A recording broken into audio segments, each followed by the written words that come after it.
behind me is the Great Trilithon of Tonga, also called the Burden of Maui, who actually supposedly brought the Great Lintel from Willis Island in French Polynesia all the way here on his back, as the legend states. There's also, in the book 1421, it said that the Chinese may have come here and actually built this Trilithon here as part of perhaps a great survey they were doing around different parts of the world. It also has astronomical alignments linking with the longest day, the summer solstice. So just looking at the detail of the Great Trilithon here at Tonga, you can see the way the lintel goes in above through the main rocks on either side. It's been very wet here today, so it's dripping a lot, and you get the same thing over on this side. It kind of just fitted in perfectly.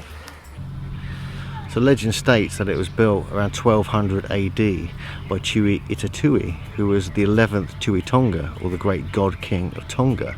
However, there's evidence that there was much earlier culture here, not just in Tonga, but throughout the Pacific. And Tonga was the main capital of the navigational kind of culture that existed here.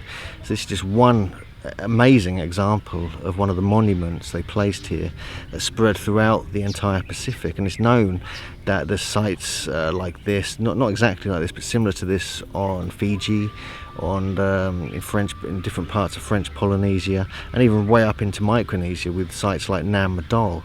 So there was definitely some advanced megalithic navigational culture here, and this is one of the prime examples of what they left here for us to enjoy today.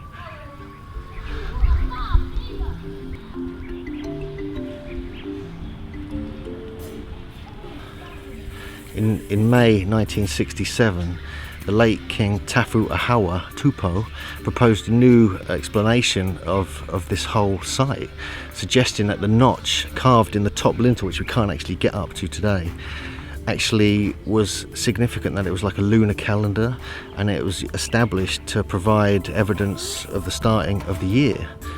There was also some other tests done which suggest it's aligned to the summer and winter solstices, so it could have been an astronomical kind of marker, similar to what we have at Stonehenge, where it was measuring different times of the year.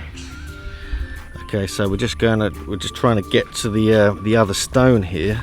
Oh crikey, and it's very muddy. There's no way round, I don't think. I'm going to try going over this way maybe. This might be a little less muddy. You just see it here, look. So we're trying to get through that. So this is the great stone of Haʻamonga, if that's pronounced correctly, here on the very eastern shore of Tonga. So we just made our way through some serious mud and swamp, and this is the Leaning Rock, which is very close, maybe 120 meters away from the main Trilithon here on Tonga.